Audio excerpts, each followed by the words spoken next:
to tell you, you will definitely kill someone for what he's doing right now. You know what he's doing? He is having a government job already. Ministry of Corporation, he's an assistant director. Okay, he's already there where most of us want to be. Okay, and now he's a judge. All right, so let's hear it from Anurag Verma himself, his experience and everything. Let's call him on the stage. Anurag ji.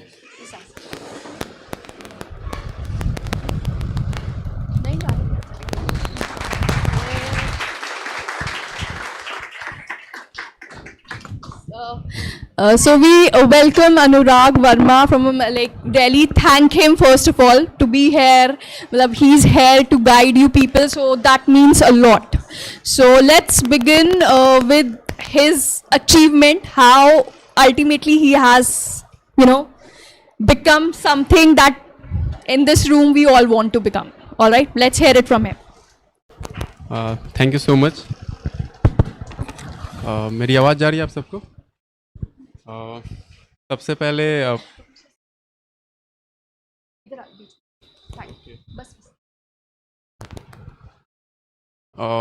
Pahuja law academy को मैं thank you बोलना चाहूँगा कि platform provide करने के लिए और आप सबसे इंटरेक्शन के लिए। और brief introduction about my self. मेरा नाम अनुराग वर्मा हुआ और मैं बिहार से हूँ, छपरा ज़िला से। मेरी जो BLLB की पढ़ाई हुई नेशनल लॉ यूनिवर्सिटी से, मैं रांची से मैं पास आउट हुआ 2015 में। उसके बाद मैं केनरा बैंक में लॉ ऑफिसर था। उसके बाद मैंने वहाँ से रिज़ाइन की और देयर आफ्टर मैं वर्तमान में अभी गवर्नमेंट ऑफ इंडिया में असिस्टेंट डायरेक्टर हूँ। और उसी बीच मैंने बिहार जुडिशरी का भी एग्ज़ाम मैंने दिया और आई गॉट 220 रैंक ओवरऑल और EWS कैटेगरी में मेरा 18वां रैंक है। तो ये मेरा ओवरऑल इंट्रोडक्शन है। हेलो सर, थोड़ा पास से। ओके, तो I feel privilege to be here among you, क्योंकि रिजल्ट के पहले मैं भी स्टूडेंट हुआ करता था आप सबकी तरह। तो आई कैन अंडरस्टैंड कि जब हम स्टूडेंट होते हैं तो मेरे मन में क्या चलता है और जब हम पास आउट होकर यहाँ पे खड़े होते हैं तो वो क्या होता है। तो हर कोई चाहता है कि हम पोडियम की इस तरफ हों, पोडियम के उस तरफ नहीं, है कि नहीं। बट ये एक यात्रा है, वहाँ से यहाँ आना, यही तो हमको सफ़र करना है। और इस सफ़र में हम कैसे उस रास्तों पे चलते हैं, ये हमारे एटीट्यूड पे डिपेंड करता है। अगर हम किसी भी चीज़ के प्रति पॉजिटिव कितना है, ये डिसाइड करेगा कि हम कितने सफल अपने जीवन में हैं। अगर आप किसी भी चीज़ के प्रति निगेटिव हैं तो हो सकता है कि आप सफल ना हो। अगर होते भी हैं तो आप जिस वर्क प्लेस पे काम करेंगे वहाँ पे आपको सफलता मिलना बहुत मुश्किल हो जाएगा। तो इसीलिए मेरा मानना है कि मैंने अपने जीवन में जितनी कठिनाइयाँ देखी, I lost my father in 2020 जब मैंने केनरा बैंक से रिजाइन किया था। And thereafter the financial condition of my family was quite deplorable. It was not like कि I was not able to purchase even a books, this was the situation. तो मेरे सामने ये था कि या तो मैं हथियार डाल दूँ या मैं, क्योंकि शिक्षा मेरे पास था, I was a good student in college also, तो मैं पढ़ाई करूं और मैं कुछ कर लूं। और thereafter I work hard and finally मैं यहाँ पे हूँ। तो मैं चाहूँगा कि मैं जो आपसे इंटरेक्शन करूँ ये वन वे ना हो, ये टू वे हो। क्योंकि मुझे प्लेटो याद आते हैं, जब मैं पॉलिटिकल साइंस पढ़ा करता था तो प्लेटो का एक थ्योरी था डायलेक्टिकल मेथड। तो डायलेक्टिकल मेथड क्या होता है कि it is a two way process. ऐसा नहीं कि मैं बोलकर चला जाऊंगा और आप सुनकर चले जाएंगे, ये सत्यनारायण भगवान की कथा की तरफ बिल्कुल नहीं होगा, राइट। तो आप भी हमसे सवाल पूछेंगे, मैं कोशिश करूंगा कि मैं बिल्कुल ऑनेस्टली उन सारे प्रश्नों का जवाब मैं दूं। और मेरा जो एक्सपीरियंस रहा इस पूरे एग्ज़ाम प्रोसेस को लेके और ओवरऑल लॉ के प्रति जो मेरा रुझान रहा, जो एक्सपीरियंस रहा, वो भी मैं शेयर करूंगा। तो मैं कोशिश करूंगा कि आप लोग सवाल मुझसे पूछे और then I will try to answer your query. Okay sir, सबका क्वेश्चन एक डेफिनेटली ये है कि इंटरव्यू में कौन से क्वेश्चंस पूछे गए, that is like everyone wants to know about that. या मैं इंटरव्यू पे मैं आई थिंक कि मुझे लेटर ऑन आना चाहिए। हम लोग अगर प्रीलिम्स की बात करें तो ज़्यादा बेटर रहेगा। Are you quite comfortable with this format? Because अगर हम सीधे हिमालय पे चढ़ जाएंगे तो शायद मुश्किल होगा पहुंचना वहाँ पे। तो मुझे लगता है कि स्टेप वाइज अगर हम चले तो ज़्यादा बेटर होगा। तो मैं पार्टिकुलरली मैं बिहार की बात करूंगा कि मैंने बिहार जुडिशरी क्रैक किया है और अदर जुडिशरी के बारे में मुझे उतना आइडिया नहीं है। तो सबसे पहले अगर बिहार जुडिशरी की बात करूं तो अगर आप सिलेबस देखिएगा तो उसमें प्री है, मेंस है, देयर आफ्टर इंटरव्यू है। और प्रीलिम्स में आपको 2 पेपर हैं, एक तो जीएस का पेपर है और एक आपको लॉ के पेपर हैं। लॉ में 150 मार्क्स के क्वेश्चंस आते हैं और 100 मार्क्स के क्वेश्चंस आपको जीएस के आते हैं। तो लॉ में अगर आप देखते हैं सिलेबस तो बहुत सारे सब्जेक्ट उसमें दिए गए हैं। आईपीसी नहीं पढ़ना है, अनफॉर्चुनेटली आईपीसी आपको बिहार में नहीं पढ़ना है, बाकी rest of the state judicial services में आपको आईपीसी भी पढ़ना है, ठीक है। तो सबसे पहले आपका काम क्या होना चाहिए, किसी भी सिंसियर स्टूडेंट का काम ये होना चाहिए कि पहले तो आप सिलेबस देखो, जो भी कमीशन के द्वारा सिलेबस प्रोवाइड किया गया आप सिलेबस को देखो और प्रीवियस ईयर क्वेश्चंस पेपर को देखो, रैदर देन कि आस्किंग टू समवन कि क्या पूछता है, कैसे पूछता है, नेचर क्या है क्वेश्चंस का। आप खुद प्राइमरी वर्क करो। टीचर का काम है आपको उन सब चीज़ों के बारे में बताना जहाँ पे आपको बहुत ज़्यादा डिफिकल्टी महसूस होती है कि नहीं।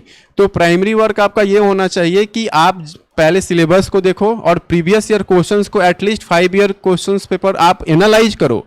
टाइम दो उन पे, 2 दिन, 4 दिन, 5 दिन, 10 दिन टाइम दो अच्छे से कि जो एरिया है क्वेश्चंस का वो कहाँ से पूछा गया है, नेचर क्या है क्वेश्चंस का। अगर सीपीसी में क्वेश्चंस पूछा गया है तो क्या वो किस एरिया ऑफ सीपीसी से पूछा गया है। रेस जुडिकाटा पे अगर क्वेश्चंस पूछा गया है तो वो कितना डीप में जाकर पूछे हुए हैं या केवल सुपरफिशियल क्वेश्चंस पूछा गया है। तो सबसे पहले मैंने जो काम किया था कि मैंने प्रीवियस ईयर क्वेश्चंस पेपर को बहुत अच्छे से एनालाइज किया। मैंने अपने नोट शीट में मैंने लिखा कि सीपीसी से कितने क्वेश्चंस पूछे गए हैं हर साल, आईपीसी से सीआरपीसी से कितने हैं, आर्बिट्रेशन से कितने हैं, कॉन्स्टी से कितने हैं, टॉर्ट से कितने हैं, कमर्शियल लॉ से कितने हैं, एसआरए से कितने क्वेश्चंस पूछे गए हैं, फैमिली लॉ से कितने क्वेश्चंस पूछे गए हैं। इस तरीके से मैंने पूरा चार्ट तैयार किया और मैंने ईयर वाइज लिखा कि अच्छा ठीक है सीपीसी तो इतने क्वेश्चंस पूछे जा रहे हैं, कॉन्स्टी से ज़्यादा पूछे जा रहे हैं। और मैंने परसेंटेज निकाला कि ओवरऑल मुझे कॉन्स्टी पे कितना मेहनत करना है, सीपीसी सीआरपीसी एविडेंस पे मुझे किस रेशियो में काम करना है। दूसरा मैंने जीएस पे भी सेम काम किया और फॉर्चुनेटली थोड़ा जीएस मेरा स्ट्रांग था क्योंकि मैं सिविल्स की तैयारी कर रहा था और मैंने मेंस भी लिखा, इंटरव्यू भी दिया था सिविल्स का, तो I was quite good in GS. तो वो पोर्शन मेरा स्ट्रांग था तो उसने बहुत हेल्प किया रैंक अच्छा लाने में। बट स्टिल मैं जो बिहार जुडिशरी में जीएस बहुत इंपॉर्टेंट रोल प्ले करता है, वो पीटी हो या मेंस हो वहाँ पे। तो जो सबसे डिफ़िकल्ट एरिया है जुडिशरी के बच्चों के लिए वो है जीएस का। बहुत ही ज़्यादा क्वेरी मेरे पास आया कि मैं जीएस की तैयारी कैसे करूं। तो अगेन मैं यही कहूँगा कि जीएस के 5 साल के पेपर को आप एनालाइज करो, एरिया डिवाइड करो उसमें कि साइंस से कितने क्वेश्चंस हैं, हिस्ट्री से कितने क्वेश्चंस हैं, पॉलिटी से कितने हैं, करंट से कितने हैं। ये आप खुद से एक्सरसाइज कीजिए। किसी के बने बनाए रेडीमेड मटेरियल पे अगर आप रिलाई करिएगा तो हो सकता है कि आप सफ़र में बीच में रह जाइएगा, मुकाम तक नहीं पहुंच पाइएगा। तो ये आपका प्राइमरी काम होना चाहिए, क्वेश्चंस पेपर का एनालिसिस। ये हर कोई करता है, कोई कहता है, कोई बताता है, कोई नहीं बताता, बट हर कोई करता है। अपने बंद कमरे में हर कोई क्वेश्चंस को एनालिसिस जरूर करता है। ये बहुत इंपॉर्टेंट है। ये आपको एक आइडिया देगा कि हमको कैसे आगे बढ़ना है। ओके, तो आपका जो गाइडिंग पाथ होगा वो होगा आपका previous year questions paper. Okay, got my point. दूसरा, अब हम प्रीलिम्स के लिए क्या क्या पढ़ें, बुक्स क्या होना चाहिए और कैसे होना चाहिए।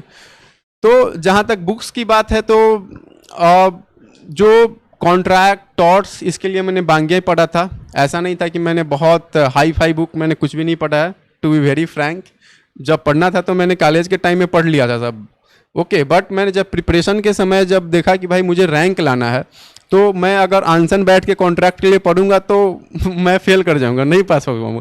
तो मैंने बहुत बेसिक्स किताबें पढ़ी, बांग्या मैंने पढ़ा, मैंने केलकर पढ़ा, उसके बाद मैंने पारस दीवान पढ़ा, ठीक है। और मैंने एके जैन की जो फेमस है दुग्गी जिसको, उसको भी मैंने बहुत अच्छे से पढ़ा। ओके, और बेयर एक्ट पे मैंने बहुत काम किया। मैंने अपडेटेड बेयर एक्ट लिए 2020 में जब ये नोटिफिकेशन आया था, तो मैंने बेयर एक्ट लिया और उसको मैंने थोड़ा अच्छे से पढ़ा, उसको अंडरलाइन किया, उसके शॉर्ट नोट्स भी मैंने तैयार किए। और मैंने याद है मुझे कि मैंने परीक्षा मंथन का जो गाइड आता है ना, उसको एमसीक्यू के लिए मैंने वही लिया हुआ था लॉ के लिए, और उसको भी मैंने अच्छे से बनाया। और कुछ मेरे दोस्त थे जो टेस्ट सीरीज इधर उधर अगर वो ये किए हुए थे, सब्सक्राइब किए हुए थे, तो वो लोग मुझे दे देते थे, तो भी मैंने किया। तो एमसीक्यू मैंने एक्सटेंसिव प्रैक्टिस की थी पीटी के लिए। तो आई वॉज क्वाइट श्योर कि मेरा पीटी हो जाना चाहिए। ऐसा डाउट मेरे दिमाग में नहीं था कि मेरा पीटी नहीं होगा, क्योंकि मैंने तैयारी बहुत अच्छे से की थी खुद से पीटी के लिए, और बेयर एक्ट मुझे बहुत अच्छे से पता था, बुक्स भी मैंने पढ़ रखे थे, एमसीक्यू भी मैंने बहुत अच्छे से तैयार कर रखे थे। तो आप बेसिक्स बुक्स पढ़िए। मैं टॉर्स कॉन्ट्रैक्ट के लिए बांग्या रिकमेंड करूँगा। ओके, कमर्शियल लॉ से जो पेपर आते हैं आपको, sale of goods, partnership, negotiable instrument act, इसके लिए आप जो अगेन बांग्या ले लीजिए, नहीं तो आप एकेजन पढ़ सकते हैं। क्वाइट गुड बुक, जितना आपको ज़रूरत है उससे कहीं ज़्यादा वहाँ पे दिया हुआ है। अगर उसको भी आप रिटेन कर लेते हैं ना, आपको पीटी मेंस में बहुत हेल्प होगा वहाँ से। उसके बाद सीआरपीसी, सीपीसी और एविडेंस, ये 3 ऐसा एरिया था जहाँ पे मेरा जो पर्सनली मैं बात करूँ तो मैं बहुत स्ट्रॉन्ग वहाँ पे नहीं था। मैं सब्सटेंसिव लॉ पे बहुत स्ट्रॉन्ग मेरा होल्ड था, बट प्रोसीजरल लॉ पे मैं बहुत वीक था। क्यों? क्योंकि मेरी सिविल्स की प्रिपरेशन थी, तो सिविल्स में सब्सटेंसिव लॉ पूछे जाते हैं, तो मैंने प्रोसीजरल लॉ पढ़ा नहीं था उतने अच्छे से। तो मेरा जो ज़्यादा जो समय जाता तो प्रोसीजरल लॉ पे जाता था।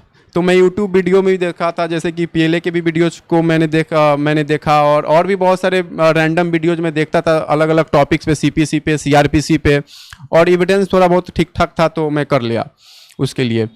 तो आपको अब नेक्स्ट चीज़ मैं कहूँगा कि आप सबसे पहले ये भी देखिए कि आपका वीक एरिया क्या है। जैसे मैंने बताया कि मेरा वीक एरिया प्रोसीजरल लॉ था, तो आप देखिए कि हो सकता है आपका कोई ना कोई सब्जेक्ट जो है वीक होगा, क्योंकि सारे सब्जेक्ट सबके स्ट्रांग नहीं हो सकते हैं, है कि नहीं। तो उस एरिया पे आप काम कीजिए कि जो भी सब्जेक्ट आपका वीक है उस पर ज़्यादा से ज़्यादा काम कीजिए, ये ज़रूरी है। और अपने रिसोर्सेज को बहुत लिमिटेड रखिए। जैसे मैंने बताया कि मैं एकदम सेलेक्टिव था कि हाँ, इस सब्जेक्ट के लिए मुझे ये बुक पढ़ने हैं और इतने मुझे एमसीक्यू लगाने हैं, ये टेस्ट पेपर मुझे लगाने हैं। उसके बाद कोई कुछ भी कहे, मैं किसी की नहीं सुनता था। मैं देखता था, एनालाइज खुद करता था कि हाँ ठीक है, मैं राइट ट्रैक पर जा रहा हूँ कि नहीं जा रहा हूँ, और मुझे लग जाता था कि मैं कहाँ गलत हूँ, मैं कहाँ सही हूँ, और उसके अकॉर्डिंगली मैं करता था। ठीक है, तो ये आपको अपने स्टडी मटेरियल को बहुत ही लिमिटेड रखना होगा, मल्टीपल रिवीजन करना होगा, एमसीक्यू को बहुत ज़्यादा सॉल्व करना होगा, और बेयर एक्ट को अपने पास रखकर बहुत अच्छे से उसको पढ़ना होगा। आप हाईलाइट कीजिए, उसका शॉर्ट नोट तैयार कीजिए, कोशिश कीजिए कि, क्योंकि बिहार में क्या है कि फैक्चुअल क्वेश्चंस बहुत पूछे जाते हैं, तो सेक्शंस भी याद होने चाहिए। मैं बहुत वीक था, सेक्शंस मुझसे याद ही नहीं होते थे। सीपीसी तो मैं मतलब आई वाज क्वाइट स्केयर्ड कि मैं सीपीसी कैसे करूँगा। बहुत ज़्यादा मैं डरा हुआ था सीपीसी को लेके, वो चाहे प्री का एग्जाम हो। प्री में तो चलो बहुत कम वेटेज है सीपीसी का, बट सीआरपीसी ये मेंस में तो अच्छा खासा पूछा जाता है क्वेश्चन वहाँ से। But anyhow I manage to learn that subject, वो सीपीसी खासकर। और बाय द एंड ऑफ जो भी 4-5 महीने के टाइम मेरे पास मेंस का था, तो मैं अच्छे से तैयार कर लिया था सीपीसी। तो लिमिटेड रिसोर्सेस आप लोग रखिए, मल्टीपल प्रैक्टिस कीजिए। तो ये ओवरऑल आपका प्री का है। अगर आपके पास इस पर कोई डाउट हो तो आप मुझे पूछिए, then I will move forward for mains and all. कोई भी क्वेरी आप लोग बिल्कुल फ्री होकर पूछिए, क्योंकि देखिए फिर से मौका नहीं मिलेगा, है कि नहीं। मेरा भी यही आदत था कि अगर कुछ भी इस तरीके से मैं बैठा हुआ हूँ, कोई अगर मुझसे अगर इंटरेक्ट कर रहा है तो मैं तो पूछ लेता था। मैं बिल्कुल हेजिटेट नहीं करता था कि मुझे डर है या कि कोई मुझे जज करेगा। कोई यहाँ किसी को जज नहीं कर रहा है कि नहीं। तो अंतर बस यही है कि आप भी कल यहाँ पे रहिएगा, ओके, तो आप पूछ सकते हैं, क्योंकि हो सकता है कि इसके बाद आपको मौका ना मिले। तो you can ask any questions, any type of questions related to prelims.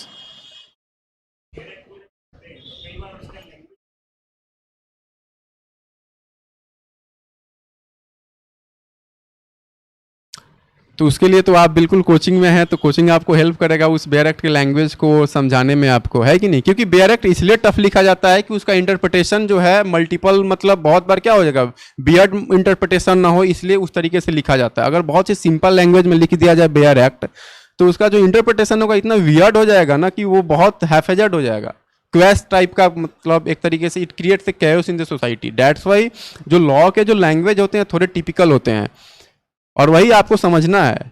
और इट्स गिव्स यू चांस कि आपका इंटरप्रिटेशन कैसा है। जब आप जज बन जाइएगा, और खासकर जब हायर जुडिशरी में जाइएगा, हाई कोर्ट, सुप्रीम कोर्ट में अगर आप जाइएगा, तो आपका काम है कि लॉ को इंटरप्रेट करना है। फॉर एग्जाम्पल मैं अगर मैं बात करूं आपसे, थोड़ा टाइम लूंगा, कि आर्टिकल 21 को आप ले लीजिए। आर्टिकल 21 कितने लाइन का है? 2 लाइन का होगा, बट उसका इंटरप्रिटेशन कई हजार पन्नों में है। तो this is the beauty of जज। आप इंटरप्रिटेशन कर रहे हो और सोचो कि उसके अंदर क्या क्या चीजें आ गई। हमारी जिंदगी के जितने एस्पेक्ट हैं सब कुछ आर्टिकल राइट टू लाइफ का हिस्सा है। इन्वायरमेंट भी है, वाटर भी है, मैरिज भी है। Right to marriage also the part of right to life and liberty. Right to sleep is also the part of Article 21. So see the beauty of Article 21. See the quality of the excellence of the judges, how they interpreted and how they expanded the horizon of Article 21. Right? तो अगर सोचिए कि अगर law को बहुत लो language में लिख दिया जाए, बहुत ही लूज लैंग्वेज में लिखा जाए, तो इंटरप्रिटेशन बहुत खराब हो जाएगा। तो वही आपको समझना है। एंड इन दिस अगर आप जैसे कोचिंग में हैं तो आप लोग प्रिविलेज्ड हैं कि आपको कोचिंग मिल रहा है, अच्छे टीचर आपको पढ़ा रहे हैं। ओके, मेरे पास ये फैसिलिटी नहीं थी, मुझे जो करना था खुद से करना था। तो आपको जो भी प्रॉब्लम्स आता है आप अपने टीचर से पूछिए कि मैम ये सीपीसी का प्रोविजन मुझे समझ में नहीं आता, बताओ रे जुडिकाटा मतलब कैसे, हमको नहीं समझ में, आप मुझे बताइए। कंस्ट्रक्टिव रे जुडिकाटा क्या होता है आप मुझे बताओ मैम, थोड़ा प्रैक्टिकल एग्जाम्पल मुझे दो। जब आप लॉ क्या है, लॉ जो है अगर आप अपने डेली लाइफ से उसको कनेक्ट कीजिएगा तो लॉ बहुत इजी हो जाएगा। कोई भी आप लॉ उठा लीजिए आपके डेली लाइफ से रिलेटेड है। फॉर एग्जाम्पल जैसे मैं कॉन्ट्रैक्ट की बात करता हूं, हम लोग हर समय कॉन्ट्रैक्ट करते हैं। आप यहां पे बैठे हुए तो आपने कॉन्ट्रैक्ट किया हुआ है कि नहीं? तो लॉ इज एवरीवेयर। अगर आप रेस्टोरेंट में खाना खाने जाते हैं तो वहां भी कॉन्ट्रैक्ट है, वहां भी टॉर्ट्स हो सकता है। जैसे नेग्लिजेंस का सबसे अच्छा केस जो था क्या था, रेस्टोरेंट से ही तो रिलेटेड था ना वो, जिसमें स्नेल्स मिल जाते हैं, टॉर्च का जो केस था। ओके, तो लॉ इज एवरीवेयर। तो आप अगर कहीं बैठे भी हो, घूम रहे हो फ्रेंड के साथ हो, फैमिली के साथ हो, तो आप थोड़ा सोचो कि यार यहाँ पे कौन से लॉ अप्लाई किया जा सकता है, थोड़ा फनी मतलब फनी वे में पढ़ने के लिए, और ये आपको बहुत हेल्प करेगा। ठीक है, एनी क्वेश्चंस?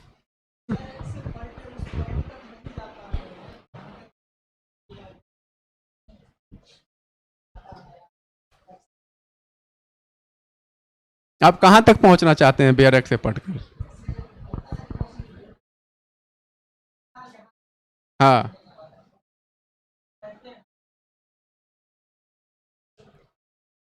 एक चीज मैं आपको कहना चाहूंगा कि सबसे पहले एक लाइन ड्रॉ कीजिए कि आपको प्रोफेसर बनना है कि जुडिशियल ऑफिसर बनना है। There is a difference between being a professor, being a judicial officer. अगर मैं क्लास आ रहा हूं आपको पढ़ाने के लिए तो मैं बहुत वेरियस एस्पेक्ट में पढ़कर आऊँगा, समझ कर आऊँगा, क्योंकि मैं नहीं जानता कि आप क्या मुझसे क्वेश्चंस पूछेंगे। बट अगर हमको जुडिशियल ऑफिसर बनना है तो मेरे लिए एक प्रिस्क्राइब सिलेबस है, प्रीवियस ईयर क्वेश्चंस है, और उसी के आधार को मान कर मैं पढ़ाई करूँगा।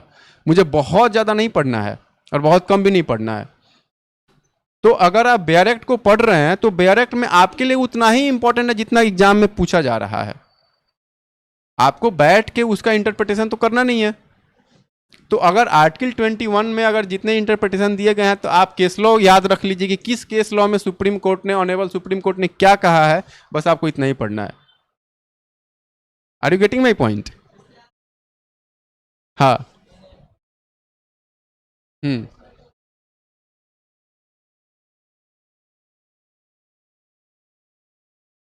हाँ, तो ये तो अच्छी बात है ना। अगर उससे आपको समझ में आ रहा है, जो भी बुक्स मैंने अभी रिकमेंड किया या मैंने बताया कि मैंने ये पढ़ा था, तो अगर उस बुक्स को समझकर पढ़कर समझ में आता है कि इस बेयर प्रोविजंस का मीनिंग ये है, इसका एक्सप्लेनेशन ये, तो अच्छी बात है कि आपको बुक्स पढ़कर ही समझ में आएगा। बहुत बार ऐसा होगा कि आपको बुक्स पढ़ने के बाद भी समझ में नहीं आएगा उस बेयर एक्ट का प्रोविजंस। अभी आप, हाँ, यात्रा आपकी शुरू हुई है, आप देखिए बहुत मजे आएंगे इस यात्रा में, है कि नहीं? आ रहा हूँ मैं, इंटरव्यू पे आ रहा हूँ मैं, आऊँगा इंटरव्यू पे। हाँ, मैं सारे एस्पेक्ट में मैं आ रहा हूँ। तो क्या मैं डिस्कस मेंस के लिए करूँ थोड़ी बहुत? हाँ। लगता है कि लॉ में अच्छा पकड़ बना लूं तो यहाँ जीएस हम्म। और इसका सिलेक्शन हॉस्पिटल हम्म। सब ऐसे तीन आपसे बैलेंस करना पड़ेगा। अब देखिए,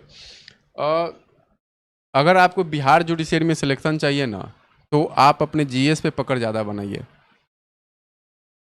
पार्टिकुलरली बिहार और यूपी। क्योंकि जितना वेटेज अगर आप बिहार में देखिए, 250 नंबर का पेपर आता है जीके जीएस और साइंस को मिला के, आपको पता है ना। 150 का आपको मेंस में केवल जनरल स्टडीज का और 100 मार्क्स का साइंस का पेपर है। इट प्ले मेंस में बहुत ही क्रूशियल रोल प्ले करता है।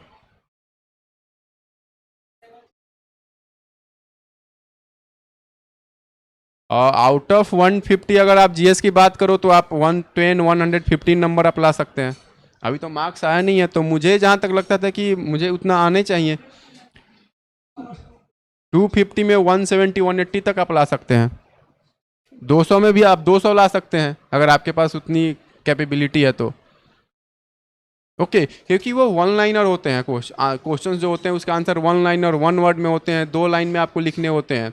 और हाँ, बस अंतर ये है उसमें कि वो बहुत ही वाइड डायमेंशन से क्वेश्चन पूछते हैं। किसी एक किताब को अगर आप सोचते हैं कि मैं लूसेंट पढ़कर और मेंस के आंसर लिख दूंगा जीएस का, तो इम्पॉसिबल है, नहीं लिख पाइएगा आप। अब तो लूसेंट उतना रेलिवेंट भी नहीं रह गया मेंस के लिए, आप लूसेंट से नहीं लिख पाइएगा। तो आपको यहाँ पे गूगल का बहुत हेल्प लेना पड़ेगा। आप वहीं पे, अब मैं थोड़ा मेंस का डिस्कशन कर देता हूँ आप लोगों के साथ कि मेंस में भी आप सेम काम कीजिए, क्वेश्चंस को एनालाइज कीजिए, लिखिए, और प्रीवियस ईयर्स पेपर को आप अपने कोशिश कीजिए खुद से लिखें। 4 से 5 साल के पेपर को उठाइए, आपका जो भी ऑप्शनल है उस पर काम कीजिए, क्योंकि आपसे इंटरव्यू में ऑप्शनल से ही क्वेश्चंस पूछे जाएंगे। मैं आपको बता देता हूँ अभी ही, जितने भी स्टूडेंट का ऑलमोस्ट 691 बच्चों का मेंस में हुआ था और उनको इंटरव्यू के लिए बुलाया गया था, तो मोस्ट ऑफ द स्टूडेंट से ऑप्शनल पेपर से क्वेश्चंस पूछे गए थे इंटरव्यू में। तो आप जो भी ऑप्शनल पेपर लीजिए, 5 ऑप्शनल पेपर हैं उसमें, आपका ऑप्शनल पेपर बहुत अच्छा होना चाहिए। They can ask any questions from optional paper. 5 में से आपको 3 ऑप्शनल पेपर चूज करने हैं, तो आप बिल्कुल इस चीज को श्योर हो जाइए कि आप जो ऑप्शनल चूज कर रहे हैं आप उसमें काफी कंफर्टेबल हैं। इमोशन में आकर डिसीजन नहीं लेना है कि नहीं वो तो भाई बगल में अगर ये सुरेश ले लिया तो हम भी कॉन्स्टीन ले लेंगे, और कॉन्स्टीन मुझे आता ही नहीं है। तो आप देखिए कि आपका स्ट्रॉन्ग एरिया क्या है, इसीलिए आपको ऑप्शनल दिया गया है। 5 में से आपको 3 चूज करने हैं। तो आप अपना स्ट्रेंथ देखिए और अपना वीकनेस देखिए। सबसे बड़ी बात क्या है कि अगर हम खुद को जानते हैं ना, तो हम एग्जाम को समझ सकते हैं। तो सबसे जरूरी है कि आप अपने खुद के स्ट्रेंथ और खुद के वीकनेस पे काम कीजिए। मुझे ये पता होना चाहिए कि मेरा वीक एरिया क्या है, मेरा स्ट्रॉन्ग एरिया क्या है। मुझे अच्छे से पता है, मैंने आपको बताया भी कि मेरा वीक एरिया प्रोसीजरल लॉ है, मेरा स्ट्रॉन्ग एरिया सब्सटेंसी लॉ, और उससे भी स्ट्रॉन्ग एरिया मेरा जीएस है। तो मुझे पता था कि मुझे जीएस पे कम काम करना है, मुझे प्रोसीजरल लॉ पे ज़्यादा काम करना है, तो इट्स हेल्प्स मी। तो उसी तरीके से आपको अपना वीकनेस और स्ट्रेंथ पता होना चाहिए, और ये अगेन आपके इंटरव्यू में बहुत इंपॉर्टेंट रोल प्ले करेगा कि आपका वीकनेस क्या है, आपका ये डायरेक्ट क्वेश्चन पूछा जाएगा आपसे। मेरे से जब मैं पाहुजा में मॉक देने आता था, ऑलमोस्ट 4 या 5 मॉक मैं यहाँ पे दिया हूँ, ऑलमोस्ट सारे मॉक में हमसे पूछे जाते थे कि आपका स्ट्रेंथ क्या है, आपका वीकनेस क्या है। और आपसे रियल इंटरव्यू में भी पूछा जाता है कि आपका स्ट्रेंथ क्या, आपका वीकनेस क्या है। क्या बताइएगा आप? आपको पता ही नहीं है कि आपका वीकनेस क्या है। और दुनिया में ऐसा कोई इंसान नहीं है जिसका वीकनेस नहीं हो सकता है, हर किसी का वीकनेस है, इवन कि भगवान के भी वीकनेस है। तो आपको पता होना चाहिए पहले, और वीकनेस जब पता हो जाएगा तो आप उस पर काम कीजिए, आपका सिलेक्शन श्योर हो जाएगा। और जहां तक मेंस की बात है, तो मेंस में आपको नंबर उसी समय मिलेगा जब आप एक्सटेंसिव राइटिंग प्रैक्टिस कीजिएगा, और आप जो प्रीवियस ईयर पेपर है उसको आप बनाइए, लिखिए। आप रेडीमेड मटेरियल जो दुकान में मिलता है रटा रटा जो बना बनाया आंसर, उसको आप बिल्कुल मत मानिए, आप खुद से लिखिए। अगर वो पूछता है कि व्हाट इज रेस जुडिकाटा और difference between constructive res judicata and res judicata, तो आप खुद से लिखिए ना पहले, और उसको आप अपने क्लासरूम में टीचर को दिखाइए कि सर मैंने जो आंसर लिखा हुआ है वो कितना सही है, कितना गलत है, इसमें कितने मार्क्स मुझे मिल सकते हैं।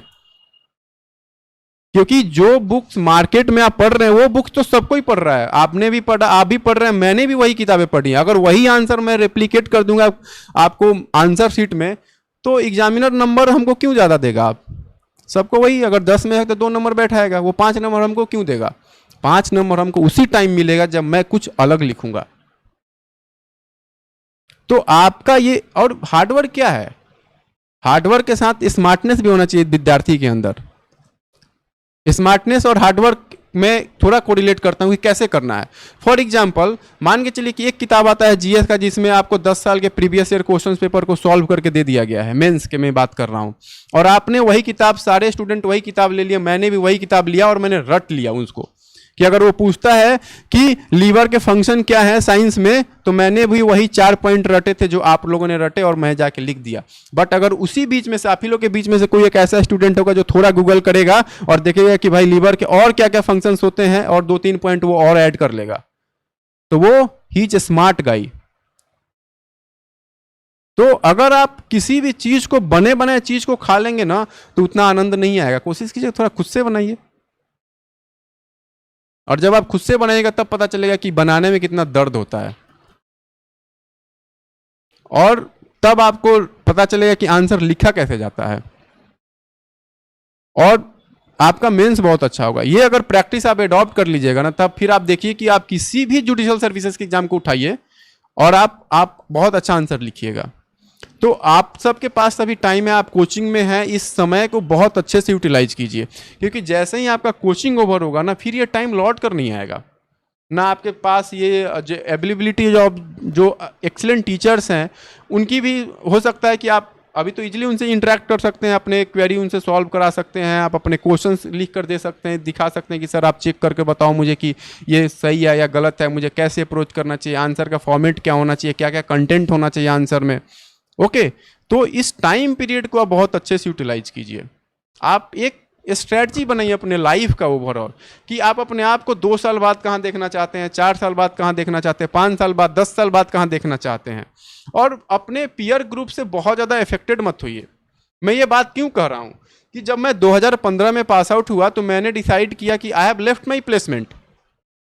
मेरी प्लेसमेंट बहुत अच्छा जगह हुई थी, बेल्जियम की एक आईपी की फॉर्म थी, वहाँ पे मुझे जाना था, बट मैंने छोड़ दिया।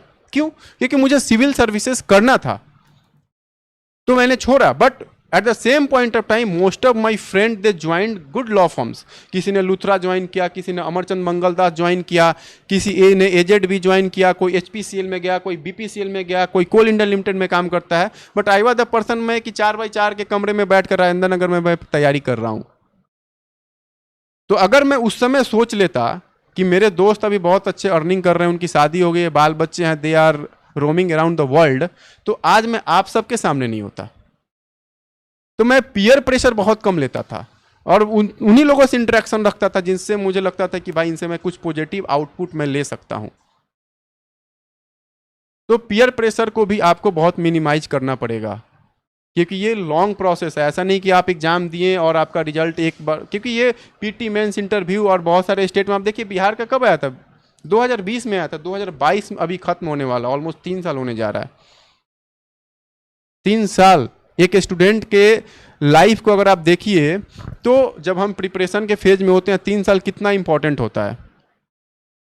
और जब सोसाइटल प्रेशर होता है ना कि स्टूडेंट के माइंड पे, उसको टॉलरेट करना हम सबके कभी कभी बहुत बियॉन्ड चला जाता है। तो आपको ये सोचना पड़ेगा कि हम इन, और खासकर जब हम सोशल मीडिया के वर्ल्ड में जी रहे हैं, इंस्टाग्राम, फेसबुक, व्हाट्सअप, पता नहीं और क्या क्या चीज़ें हैं, मुझे नहीं आइडिया है, जहां आपके फ्रेंड हंसते हुए सिंगापुर का फोटो डालेंगे, अपनी वाइफ, अपनी गर्लफ्रेंड के साथ का फोटो डालेंगे, और उस समय आपको लगेगा कि यार मैं क्या कर रहा हूं। At that point of time you have to think कि आपको आज से 5 साल बाद क्या चाहिए, and this will motivate you. हमसे लोग पूछता था, या मैं देखता था कि लोग कुछ मोटिवेशनल स्पीकर को सुनते हैं, मैं नाम नहीं लेना चाहता किसी का यहाँ पे, फिर मैं उनसे पूछता था कि स्पीकर को सुनकर कितना मोटिवेट हो गए। आप किसी भी स्पीकर को, मोटिवेशनल स्पीकर को सुनकर 5 मिनट, 10 मिनट, 1 दिन, 2 दिन, इससे ज़्यादा आप मोटिवेट नहीं हो सकते हैं। मैं बेट लगा सकता हूं आपके साथ। अगर आप इनर मोटिवेटेड नहीं है ना, तो आप अपने लाइफ में बहुत कुछ नहीं कर पाइएगा। तो इंटरनल मोटिवेशन जो है ना, वो की होता है सक्सेस का। I faced lots of problem in my life, financial problems, personal problems, family problems, societal pressure जो इतना था। तो अगर मैं internal motivated नहीं रहता ना, तो आज मैं आप सबके सामने खड़ा ही नहीं होता, मैं टूट गया होता कब का। और मैं किसी भी मोटिवेशनल स्पीकर को मैं नहीं सुनता हूँ। अगर बहुत होता है तो I am a vivid reader, मैं लिटरेचर बहुत पढ़ता हूँ। मैं आपको एक और क्वालिटी में अपनी बता दूँ, मुझे लिटरेचर का बहुत शौक है, तो मैं अंग्रेजी और हिंदी दोनों के नोवेल्स, कविताएं मैं लिखता भी हूँ और पढ़ता भी हूँ। तो इट हेल्प्स मी। अगर मुझे बहुत ज़्यादा दिक्कत होता था तो मैं रो भी लेता था, ऐसा नहीं है कि मैं नहीं रोता था, मैं रो भी लेता था अकेले में। क्योंकि मैं अगर आपसे मैं अपनी दुख को शेयर करूंगा तो हो सकता है कि आप 5 मिनट के लिए मेरे साथ सिंपैथी रख सकते हैं, बट उसके बाद पूरे 24 घंटे में क्या करूंगा। तो आपको खुद से मोटिवेटेड होना पड़ेगा। और खुद से मोटिवेशन कैसे आएगा? जब आपको अपने लाइफ के लक्ष्य को आपने डिसाइड कर लिया कि मुझे जज बनना है, और जज जब बनना है तो हम उसके लिए मेहनत करेंगे ना। जो रास्ते हैं उस पर मैं चलूंगा, और आपको डिसाइड करना है कि आप कौन से रास्ते को चूज करते हैं।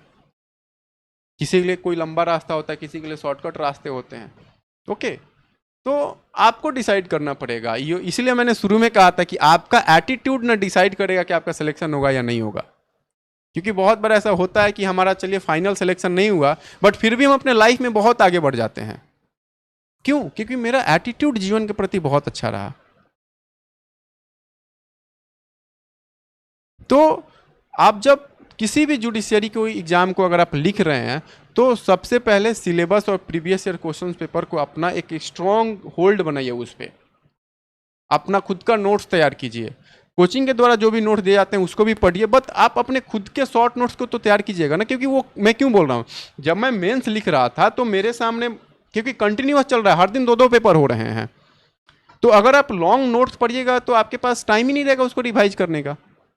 आपको 5 बजे शाम में आपका एग्जाम खत्म होता है, अगले दिन आपका पेपर है, आपके पास 3 से 4 घंटे का टाइम मिलता है। रात में आपको पूरा 2-2 पेपर, 2-2 शिफ्ट के आपके 4-4 पेपर रिवाइज करने पड़ेंगे आपको। तो अगर आपके पास शॉर्ट नोट्स नहीं होगा, खुद का नोट्स नहीं लिखा होगा, तो it's very difficult to revise in short span of time.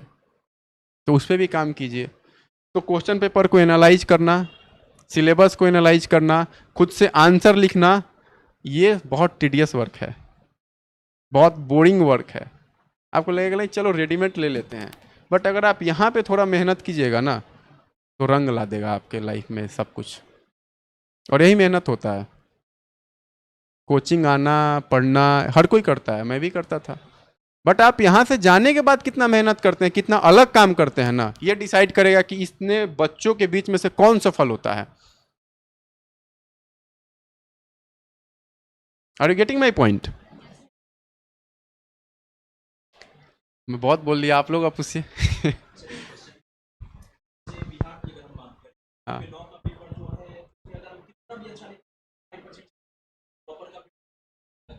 आप इस बात को कैसे कह सकते हैं? Do you have any proof? नहीं नहीं, देखिए हम लोग लॉ के स्टूडेंट हैं, हम लोग हमको जो भी बोलना चाहिए ना तो हमको मतलब उसके पास सब्सटेंसिव प्रूफ होना चाहिए।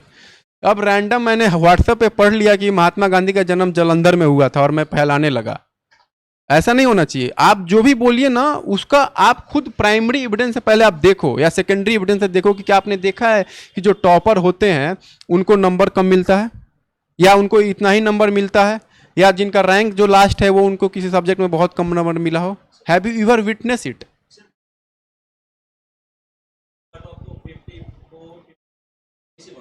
हम्म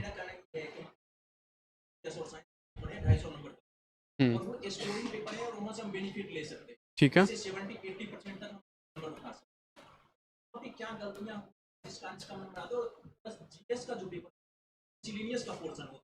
जिसमें वो कुछ भी पूछ सकता है।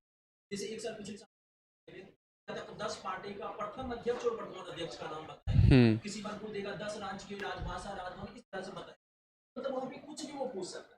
उसकी तैयारी कैसे और नंबर वहाँ पे कैसे कटता है? जैसे मान लेते हैं सीएनजी और एलपीजी बताए, मात्र 2 नंबर का आता है, वहाँ पे हम क्या लिखे ताकि 2 में 2 नंबर। ठीक है, देखिए जैसे आपने पूछा कि सीएनजी और एलपीजी के बीच में डिफरेंस कैसे लिखा जाए कि 2 में 2 नंबर आपको मिल जाए, तो सबसे पहले तो एक चीज़ आप अपने दिमाग से ये निकाल दीजिए जो आपके प्रोग्रेस के लिए बहुत बड़ा हिंड्रेंस है कि बीपीएससी इतना ही नंबर देता है। मैं ये क्यों कह रहा हूँ, मैं खुद के एक्सपीरियंस मैं आपके साथ शेयर करना चाहता हूँ। मैं 63rd बीपीएससी एडमिनिस्ट्रेटिव सर्विस को मैं लिख रहा था, मेंस की पेपर में लिख रहा था, और मेरा ऑप्शनल लॉ है। ठीक है, वो यूपीएससी हो चाहे बीपीएससी हो, मेरा ऑप्शनल लॉ रहा। तो जब मैं लॉ के पेपर को एनालाइज किया तो वो बहुत ही इजी क्वेश्चन पूछे थे, लगा यार चलो लिख देंगे।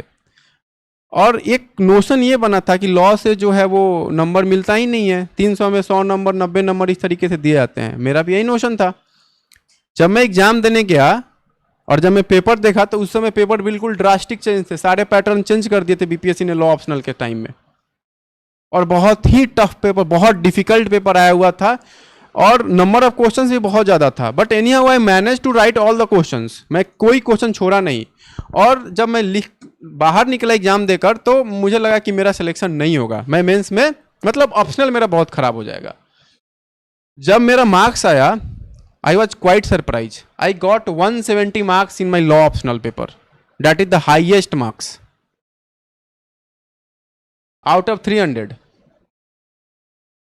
तो तब I change my perspective towards any examinations की ये नोशन बना लेना कि इतना ही नंबर आता है उतना ही नंबर आता है, ये बहुत गलत तरीका है। क्योंकि आप जिससे बात कर रहे हैं हो सकता है वो इंडिविजुअल बता रहे हैं ना, यहाँ 50 लोग हैं 60 लोग हैं, तो 60 हो सकता है कि 60 के अपने अपने खुद के अलग अलग एक्सपीरियंस हो सकते हैं, आप सबके बारे में नहीं जानते हैं। तो आप ये देखिए कि अगर जीके जीएस साइंस अगर 250 मार्क्स का मेंस में पूछा जाता है तो आप पहले ये नोशन निकाल दीजिए कि इसमें नंबर जो होंगे वो 250 में 170 नंबर ही मिलेगा, हो सकता है कि आपको 230 नंबर मिल जाए। आपके क्वालिटी ऑफ आंसर पे डिपेंड करता है कि आपको मार्क्स कितना मिलेगा, क्वांटिटी ऑफ आंसर पे डिपेंड नहीं करेगा। क्वांटिटी थोड़ा ये मैटर करता है बिहार के कॉन्टेक्स्ट में, बट वहां भी क्वालिटी बहुत मैटर करता है कि आप कितने इनरिच आंसर लिख रहे हैं, वो चाहे जीएस का पेपर हो चाहे लॉ का पेपर हो। तो आप किसी भी एग्जाम के लिए पहले ये नोशन निकाल दीजिए कि इस एग्जाम में बस इतना ही नंबर हमको मिलता है और इससे ज़्यादा नंबर नहीं मिल सकता। आप कोशिश कीजिए कि उस नोशन को तोड़ देना।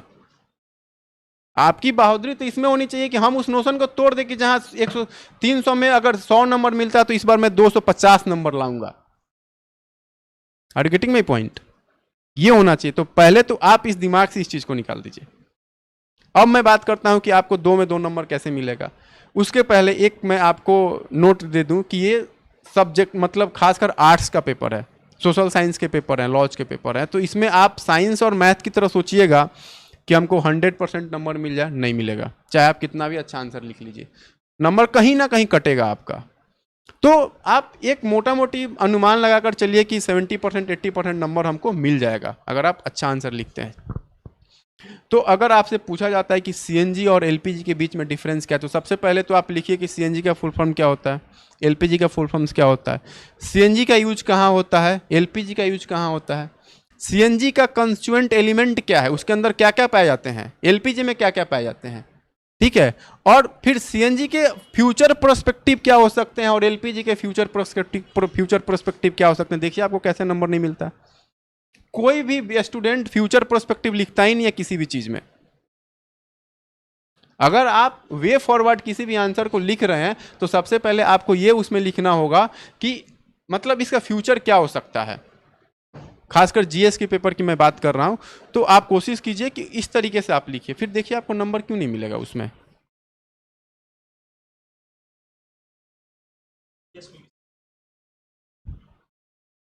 जीएस में तो आप प्रीवियस ईयर क्वेश्चंस को पहले देखिए कि क्या क्या टॉपिक है, लिस्ट ऑफ टॉपिक। हमको लगता है ऑलमोस्ट 60 टॉपिक ऐसे हैं, 60 टॉपिक हैं जो कि जीएस में हैं, जो बिहार जुडिशरी में पूछे जाते हैं, 60-65 के आसपास में। और उसको आप नोट डाउन कीजिए और उसको वहीं से क्योंकि देखिए क्या होता है, ओवरऑल अगर आप 5 साल के पेपर को एनालाइज कर लीजिएगा ना तो आपको पूरा टॉपिक पता चल जाएगा और वहीं से क्वेश्चंस आता है। ओके, वहीं से क्वेश्चंस आते हैं। तो आप एनालाइज कीजिए और उसको गूगल से आप बनाइए, उसका नोट्स आप अपना खुद का तैयार कर लीजिए।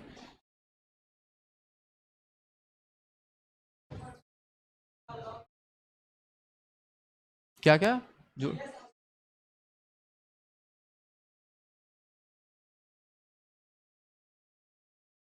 आपको एक कंपलसरी पेपर होगा, जैसे हिंदी का 100 मार्क्स का, इंग्लिश का 100 मार्क्स का, उसके बाद सीपीसी, सीआरपीसी, इविडेंस और आर्बिट्रेशन मिला के 150 नंबर का एक पेपर होता है, वो सबको देना होता है। उसके बाद 3 ऑप्शनल पेपर आपके हो गए 150 मार्क्स के। तो आप ऐड कर लीजिए ना, ओवरऑल लॉ के पेपर आपके कितने, लॉ के ओवरऑल कटअप जो बनता है वो आपको जीएस को ऐड करके बनता है, वो 850 मार्क्स का टोटल हो जाता है।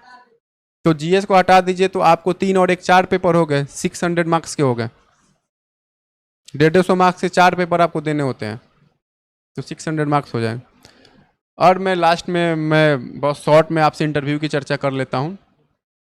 देखिए इंटरव्यू जो है वो जैसा कहा जाता है कि वो ओवरऑल आपके नॉलेज का उतना टेस्ट नहीं है, पर्सनालिटी का टेस्ट है, ये बात बिल्कुल फैक्ट है।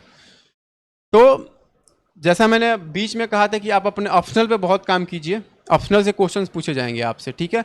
दूसरा जो एचआर क्वेश्चन जिसको हम लोग बोलते हैं कि आप जज क्यों बनना चाहते हैं, इस क्वेश्चन को बहुत अच्छे से प्रिपेयर कीजिए, क्योंकि ये क्वेश्चन पूछे ही पूछे जाते हैं। दूसरा कि आप जिस कॉलेज से आपने बीएलएलबी किया या एलएलबी किया, कहाँ से पढ़ा, उसके बारे में थोड़ा अपने फैमिली बैकग्राउंड के बारे में थोड़ा डिटेल्स पढ़ लीजिए।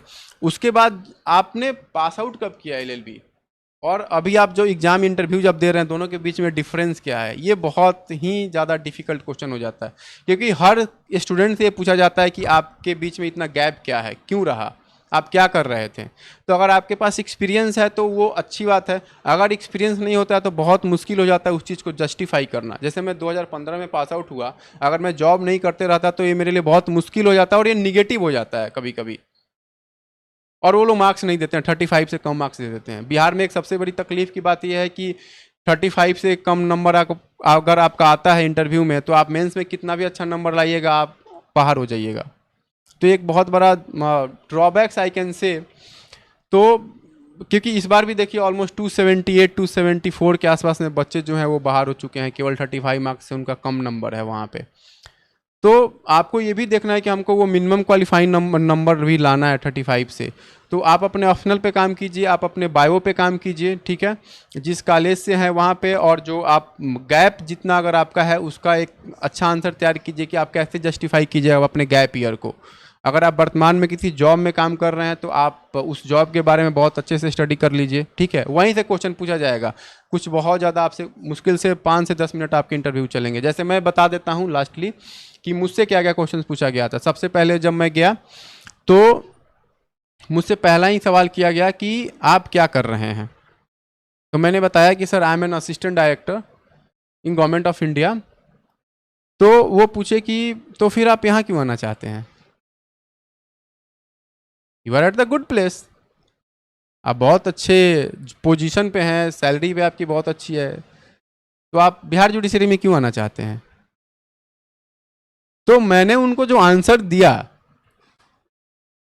तो उनको ऐसा लगा कि मतलब जो मेरा एक्सपेक्टेशन था, मैंने जो सोचा कि शायद वो कन्विंस नहीं थे मेरे आंसर से।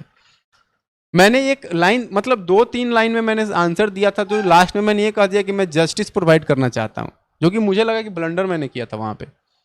तो वो पूछे कि आप जस्टिस कैसे प्रोवाइड कीजिएगा, कॉमन सिटीजन को। मैंने बोला कि मैं सर कॉमन सिटीजन को जस्टिस प्रोवाइड करना चाहता हूँ, और ये मेरे लगा कि मैं गया। अब दे ग्रिल्ड मी लाइक एनीथिंग। उसके बाद कुछ फैक्चुअल क्वेश्चंस उन्होंने पूछा, मोटर व्हीकल एक्ट पे पूछा था, कंज्यूमर प्रोटेक्शन एक्ट पे क्वेश्चन पूछ दिया था उन्होंने, ठीक है। उसके बाद एडमिनिस्ट्रेटिव लॉ से क्वेश्चन पूछा गया था कि डेलीगेटेड लेजिस्लेशन क्या होता है, रूल ऑफ लॉ क्या होता है। उसके बाद हमसे पूछा गया था कि मॉर्गेज क्या होता है, ठीक है, ये सब चीज़ें। फिर जो ऑनरेबल हाई कोर्ट के जो जज थे, चेयर वही कर रहे थे, तो उन्होंने भी हमसे फिर पूछा कंट्रीब्यूटिव नेग्लिजेंस के बारे में और कंपोजिट नेग्लिजेंस के बारे में। और फिर एक प्रैक्टिकल क्वेश्चन उन्होंने दिया हमसे कि अगर आप ये सिचुएशन है तो बताइए कि इसमें लाइबिलिटी किसकी होगी। तो टॉर्ट से क्वेश्चंस पूछे गए थे, एडमिनिस्ट्रेटिव लॉ से क्वेश्चंस पूछे गए थे, मेरे जॉब से रिलेटेड क्वेश्चंस पूछे गए थे। यही क्वेश्चंस मेरे पास था। ऑलमोस्ट 10-12 क्वेश्चन थे, जिसमें मैंने 10 क्वेश्चन था तो 8 क्वेश्चंस के मैंने आंसर किए थे। एक फैक्चुअल क्वेश्चन जो था उसमें मुझे करेक्ट आंसर नहीं पता था, तो मैंने बोल दिया कि sorry sir I can not recall right now. तो फिर उसके बाद उन्होंने कहा कि okay you may go. That's was the interview. अच्छा होता है इंटरव्यू। हम लोग क्या होता है बहुत प्रेशर ले लेते हैं कि यार इंटरव्यू में क्या पूछा जाएगा। दूसरा एक चीज़ और मैं आपको बता दूं, जिनका भी एलएलएम है, जिन्होंने भी एलएलएम कर रखा है, आप अपने डेजर्टेशन पे बहुत अच्छे से काम कर लीजिएगा। वो डेजर्टेशन पे पूछेंगे आपसे, 100% आपसे डेजर्टेशन पे क्वेश्चन पूछा जाएगा। आपका एलएलएम में जो भी स्पेशलाइजेशन है उस पर क्वेश्चन पूछा जाएगा। और जो पीएचडी कर रखे हैं वो तो तैयार हो जाइए ग्रिल होने के लिए। Okay, any question?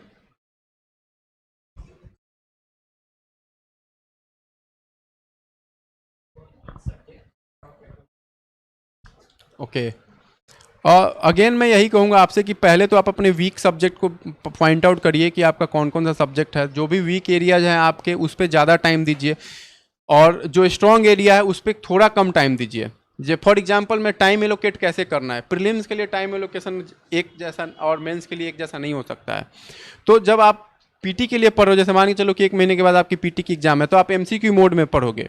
Are you getting my point? और उसमें आप देख लो कि इस एग्जाम में, इस पार्टिकुलर स्टेट के पीटी के एग्जाम में जो है वो एरिया जो है वो किस सब्जेक्ट का ज़्यादा है, और उसको उसके अकॉर्डिंगली पढ़ो। फॉर एग्जांपल बिहार में कॉन्स्टी से बहुत क्वेश्चन पूछे जाते हैं, वेटेज बहुत ज़्यादा है कॉन्स्टिट्यूशनल और एडमिनिस्ट्रेटिव लॉ का, टॉर्ट्स का वेटेज ज़्यादा है, तो हम ज़्यादा फोकस करेंगे कॉन्स्टिट्यूशनल लॉ पे, एडमिनिस्ट्रेटिव लॉ पे, और रिसेंट केस लॉ और जो भी इंपॉर्टेंट कॉन्स्टिट्यूशनल लॉ के केस लॉ है उस पर मैं ज़्यादा फोकस करूँगा। सीपीसी थोड़ा कम पूछा जाता है, रिलेटिवली 3-4 क्वेश्चन सीपीसी के पूछे जाते हैं, तो सीपीसी पे मैं पीटी में उस समय थोड़ा कम टाइम दूंगा। तो आप देखिए कि आपके एग्जामिनेशन का रिक्वायरमेंट क्या है और उसके अकॉर्डिंगली सब्जेक्ट वाइज क्या कीजिए, आप टाइम जो है एलोकेट कीजिए। फॉर एग्जांपल जीएस के लिए 1.5 आवर रख लीजिए अगर आपका जीएस स्ट्रांग है, अगर थोड़ा वीक है तो 2.5 आवर रख लीजिए जीएस के लिए। लॉ पेपर आप कम से कम 4 घंटे लॉ पेपर, या 4-4.5, मैं ऑन एन एवरेज में सोचता हूँ कि आप 6-7 घंटे पढ़ते ही होंगे, इससे कम में तो नहीं होने वाला है। एग्जाम के टाइम में तो हम लोग 10-10 घंटे पढ़ते हैं, मैंने खुद पढ़ाई की है। एग्जाम के टाइम में तो मतलब हो ही जाता है आदमी, मतलब मुझे तो याद है कि मैं तो पढ़ते ही रहता था। तो आप ऑन एन एवरेज मैं मान के चलता हूँ कि आप 6-7 घंटे पढ़ते हैं, तो इस तरीके से टाइम एलोकेट कीजिए। करंट अफेयर न्यूज़पेपर तो आप जुडिशरी वाले बिल्कुल भी नहीं पढ़ते हैं, और डोंट टेक इट अदरवाइज, मतलब दिस इज अ फैक्ट, नहीं पढ़ते हैं आप लोग। तो थोड़ा अगर आदत डालिए तो न्यूज़ नहीं पढ़े तो कम से कम न्यूज़ सुन लिया कीजिए। करंट अफेयर डेली आप लिख लीजिए, 5-10 मिनट लगेंगे, 15 मिनट लिखेंगे, ये आपको बहुत हेल्प करेगा, रैदर देन कि कोई मैगजीन पढ़ रहे हैं जाकर बहुत लंबा चौड़ा मोटा मोटा। तो इस तरीके से आप शेड्यूल तैयार कीजिए।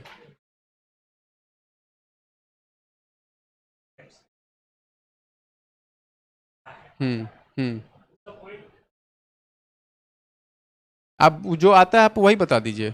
जैसे फॉर एग्जांपल अगर आपसे पूछा जाता है कि बताइए कि सेक्शन 299 ऑफ आईपीसी क्या है, इंटरव्यू में आईपीसी में पूछा जाता है क्वेश्चन, इसको याद रखें। बिहार में इंटरव्यू जैसे क्वेश्चन पूछ लिया गया था, बताइए कि डोली इन कैपेक्स किस सेक्शंस में है आईपीसी के, है ना, दिया हुआ है ना।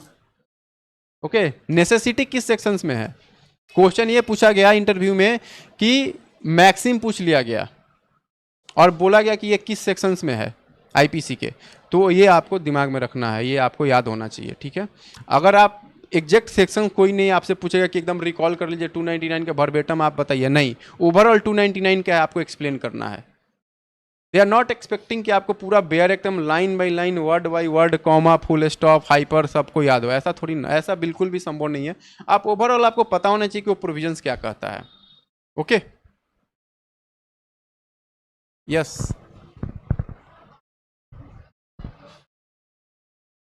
या दैट्स गुड क्वेश्चंस। और मैं बिहार के कॉन्टेक्स्ट में आपसे मैं बात करूंगा। देखिए, सबसे पहले तो अगर मैं लिखने का कुछ रहता तो मैं बताता कैसे लिखा जाएगा, स्ट्रक्चर कैसे होगा आंसर का।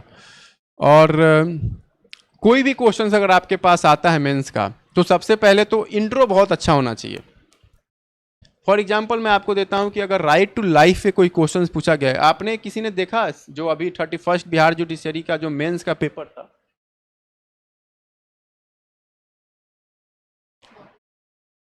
या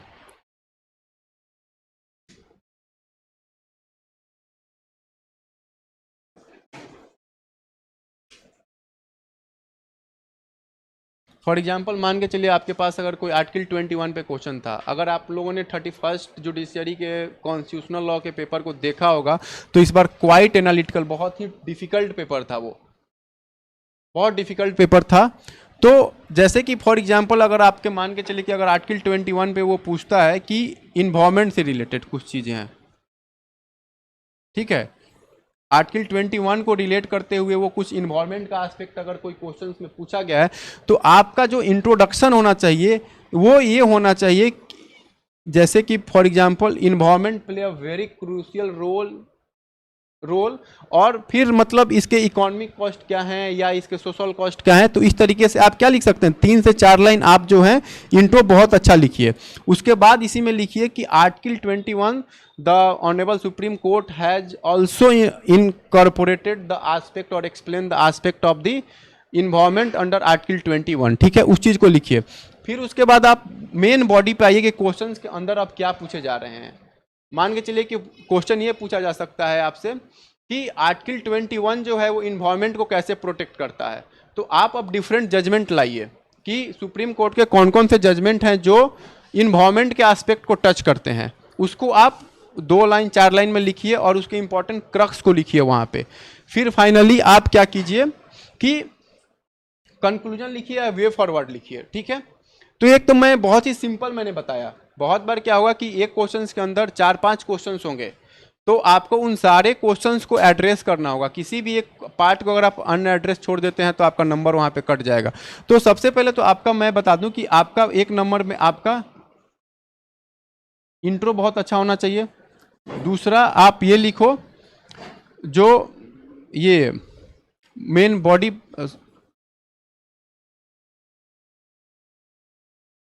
तीसरा आपका कंक्लूजन होना चाहिए, ठीक है। अब इसमें क्या होता है कि अगर कोई क्वेश्चन है जिसमें केस लॉ बहुत इंपॉर्टेंट है तो आपको केस लॉ लिखना ही लिखना पड़ेगा। अगर आप केस लॉ वहाँ पे नहीं लिखते हैं तो आपका नंबर कट जाएगा, बहुत जनरल आंसर हो जाएगा, ठीक है। अब एक मैं बात और कहूँगा, फॉर एग्जांपल मान के चलिए कि बहुत बार ऐसा होता है कि अगर क्वेश्चन आपसे पार्लियामेंट्री प्रिविलेजेस पे पूछ लिया गया, 105 of Indian constitution parliamentary privilege, तो पार्लियामेंट्री प्रिविलेज पर जब आप बात कर रहे हो तो सबसे पहले आप इसमें कुछ कमिटीज हैं, कुछ कमीशंस हैं, उसके रिपोर्ट को भी आप यहाँ पे मेंशन करो। अगर रिसेंट अगर कोई न्यूज चल रहा है तो आप उसको भी अपने आंसर में इनकॉर्पोरेट कीजिए। अगर कोई क्वेश्चंस है जिसका एस्पेक्ट, जिसका रिलेशन करंट के इवेंट से रिलेटेड है तो उस करंट के इवेंट को भी आप जरूर मेंशन कीजिए, आपके आंसर में ऐड ऑन हो जाएगा वो चीज़ें, ठीक है ना। और कोशिश कीजिए कि पैराग्राफ में मतलब बहुत लंबा पैराग्राफ आपका ना हो, ठीक है ना, शॉर्ट पैराग्राफ में लिखिए आप, ठीक है। और बहुत ज़्यादा आई कैन से कि अननेसेसरी चीज़ों को भी आपको नहीं लिखना है। जो क्वेश्चन पूछा जा रहा है वही उसी चीज़ को आप बिल्कुल एड्रेस कीजिए, आपको नंबर जरूर मिलेगा। Any question?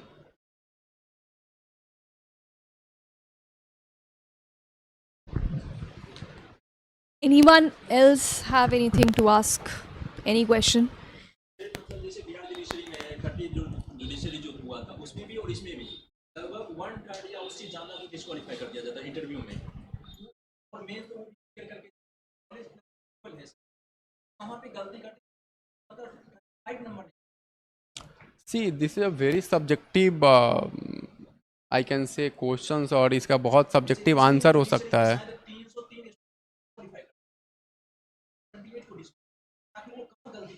जबकि नॉलेज तो सेम है, जो नहीं पढ़े दोनों में नॉलेज सेम।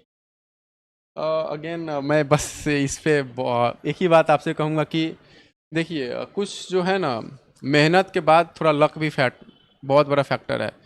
कि क्या होता है कि हम लोग मेहनत बहुत कर लिए, सारे चीज़ मुझे आते हैं, तो एक सर्किल है, उस सर्किल के अंदर सबको ही आ गया। जैसे जिसने भी पीटी मेंस क्वालिफाई किया वो एक सर्किल है, उस सर्किल के अंदर वो सबको ही है। अब उस सर्किल में क्या होता है कि अब वहाँ से आपका लक का फैक्टर जो होगा, हो सकता है कि आप मुझसे बिल्कुल डिसएग्री हो सकते हैं, बट आई बिलीव कि अगर मेरा फाइनल सिलेक्शन होता है, अगर 35 से मुझे ज़्यादा आ गया तो वो हो सकता है कि मेरा लक फैक्टर वहाँ पे एक इम्पॉर्टेंट रोल प्ले किया और मुझे 35 से ज़्यादा आ गया। आपका लक फैक्टर वहाँ पे, क्योंकि आप बहुत तेज हैं हमसे, हो सकता है कि आप बहुत तेज हैं हमसे लेकिन आपको 35 मार्क्स नहीं आया, तो इसको जस्टिफाई करना मतलब मुझे लगता है कि I am not in a position to justify this, क्योंकि इंटरव्यू जो है बिल्कुल बहुत ही सब्जेक्टिव चीज़ है। राइट, मैंने इस चीज़ को बोला भी था बीच में कि और मोर देन 274 के आसपास में बच्चों को इस बार डिस्क्वालीफाई किया गया है। तो ये बहुत ही सब्जेक्टिव चीज़ है, इंटरव्यू हाईली सब्जेक्टिव चीज़ है।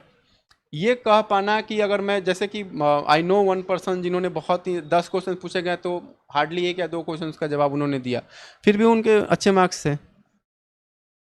कोई 10 में 10 क्वेश्चन का जवाब देता है, फिर भी उसको 35 से कम मार्क्स आते हैं। तो ये कहाँ गलती हो रही है, क्यों नंबर कम आ रहा है, ये मतलब I think I am not in a position to answer this questions. अगर मैं जवाब देता हूँ तो लगता है कि मैं अपने पार्ट पे I can not justify my self also.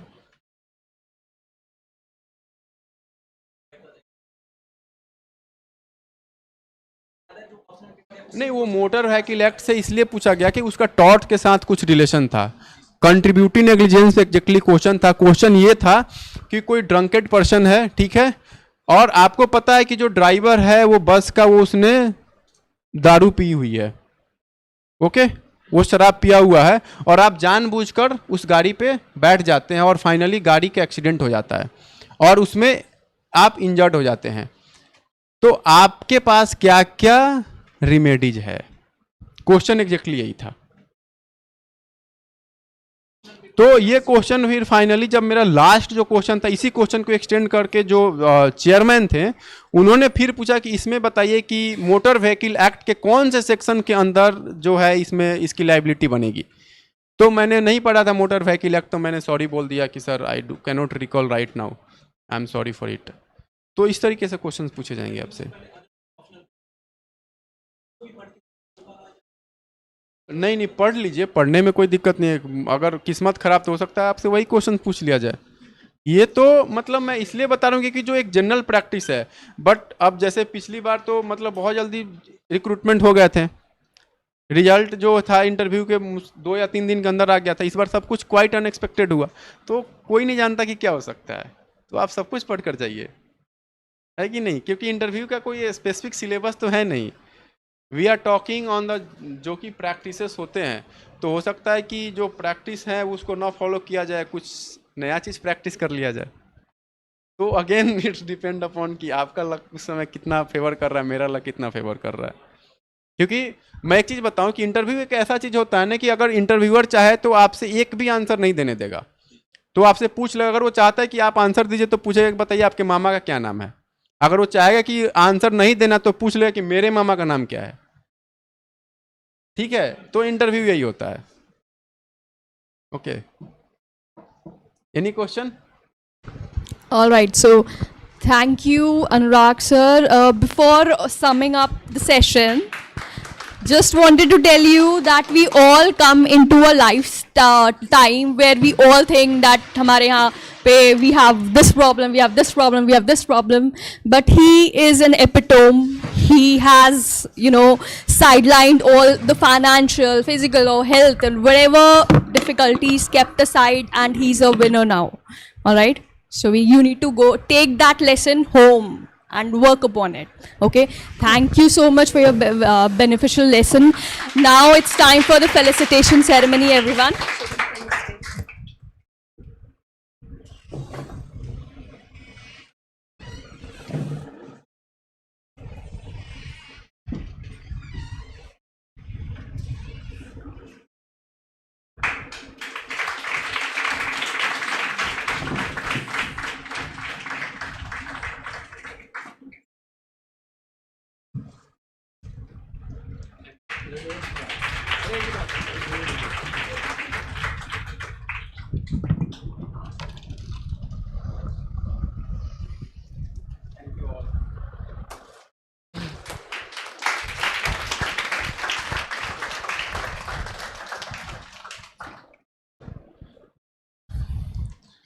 Sir ने अनुराग ने काफ़ी सारी चीज़ें बताई हैं आप सबको, है ना। जैसे अंकिता वाज आल्सो सेइंग कि कितने फाइनेंशियल प्रॉब्लम्स और मतलब मल्टीपल प्रॉब्लम सर ने बताया कि हाँ थी अनुराग को और उनको ओवरकम किया।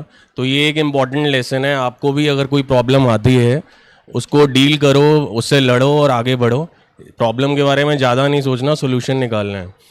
प्लस कुछ चीज़ें अनुराग ने बताई लाइक मेंस आंसर राइटिंग। मैं I was talking to him just before the felicitation started, तो ही वॉज टेलिंग मी कि इंटरव्यू मुझे लग रहा था कि जितना मैं चाहता था उतना अच्छा नहीं हुआ, और मुझे लग रहा था मेरे 35 से भी शायद कम नंबर आएंगे। है ना, लेकिन इनके मेंस बहुत अच्छा था, मेंस में मार्क्स बहुत अच्छे थे, इसलिए इजीली निकल गया, है ना, क्योंकि एक एक नंबर बहुत इंपॉर्टेंट होता है ना। और तो इसीलिए सबको पता है, इन्होंने भी बताया, आपको भी पता है, mains answer writing is very important, क्योंकि 85 to 90% वेटेज मेंस का रहता है, 10-15% इंटरव्यू होता है। तो मेंस के लिए पीएलए कैसे आपको हेल्प करेगा, उसके लिए हम आपको जैसे बुलेट नोट्स देते हैं, टेस्ट बुकलेट्स देते हैं, उसको बस घर पे नहीं रखना, उसे सॉल्व करना है। 3-3 हज़ार क्वेश्चन हम सारी बुक्स में देते हैं, प्रीलिम्स के 500 से 1000 मेंस के।